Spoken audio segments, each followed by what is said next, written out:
Hey there, little people. Welcome back to Math with Morris. I'm your host, Miss Morris, and together we're going to do some math.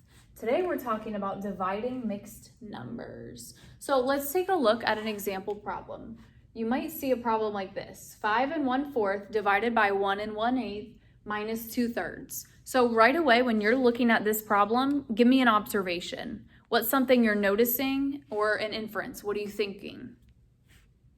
All right, so I'm thinking two things. Number one, I'm thinking that we're gonna have to convert these mixed numbers into fractions greater than 1. And number two, I see a division and a subtraction. So I'm thinking I'm gonna have to follow my order of operations knowledge, and I'm gonna use the GEM strategy to solve this. So let's start off by converting our mixed number here into a fraction greater than 1. What's 5 1/4 as a fraction greater than 1?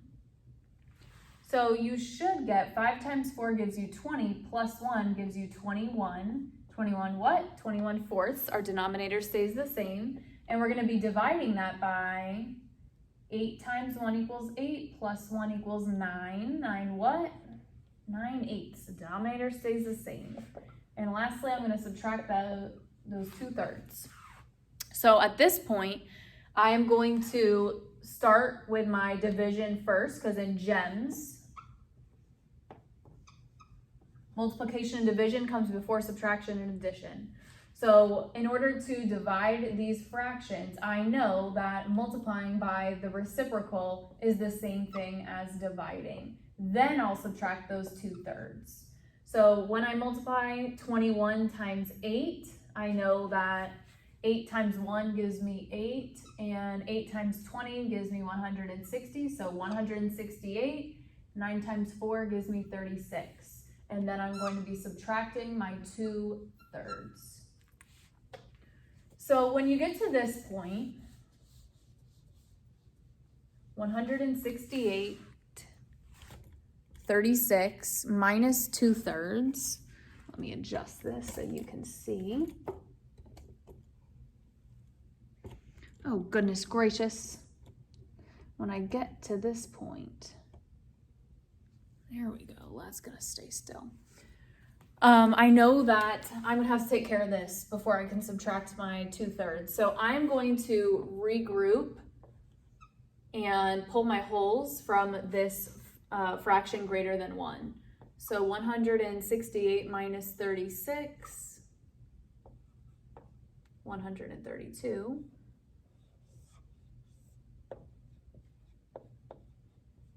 So we've got one hole pulled out. I'm gonna pull out another hole. I don't know why I just wrote that sideways. 36, 36, that's how we're showing our hole.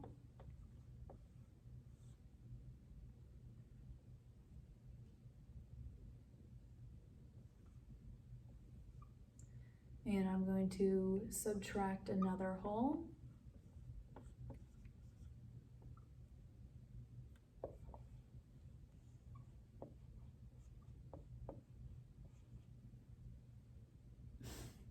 Don't mind my messy work.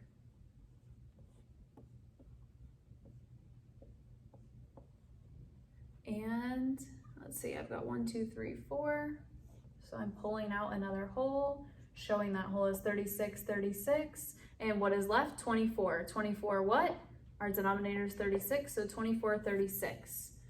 So now I'm going to rewrite this as 1 hole, 2 holes, 3 holes, 4 holes.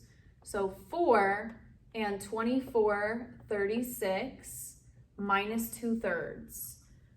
So I'm noticing that these do not have common denominators and I cannot subtract, so I need to simplify my 24, 36. So I know that 12 times 2 equals 24, and 12 times 3 equals 36.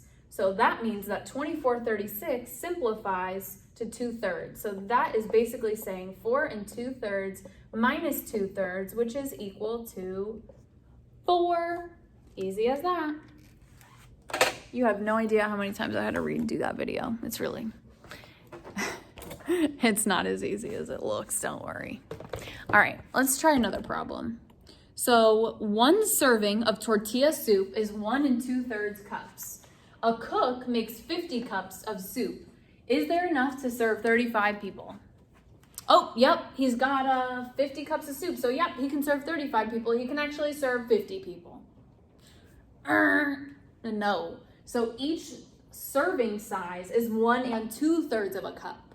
So that means that we are going to take 50, because he has 50 cups of soup, he or she, and we are going to divide by 1 2/3, because that's how much of a cup it takes to have one serving.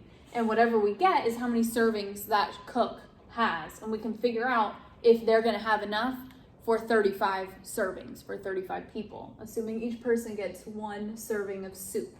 But if it's me, you know I'm going to eat more than 1 serving, but that's besides the point. All right, so what are we going to do first? So we need to convert this whole number of 50 into a fraction. Now remember that any whole number has an imaginary 1 in the denominator. So this is 50 wholes divided by 1 2/3. And we also need to get rid of this mixed number by converting it into a fraction greater than 1. So 3 times 1 is 3, plus 2 is 5. 5 what? 5/3. So now this says 50 over 1 divided by 5 over 3. So I know that in order to divide, I'm actually going to multiply by the inverse. So instead of 5/3, I'm going to multiply by 3/5. 50 times 3 is 150. 1 times 5 equals 5. What are you noticing about this?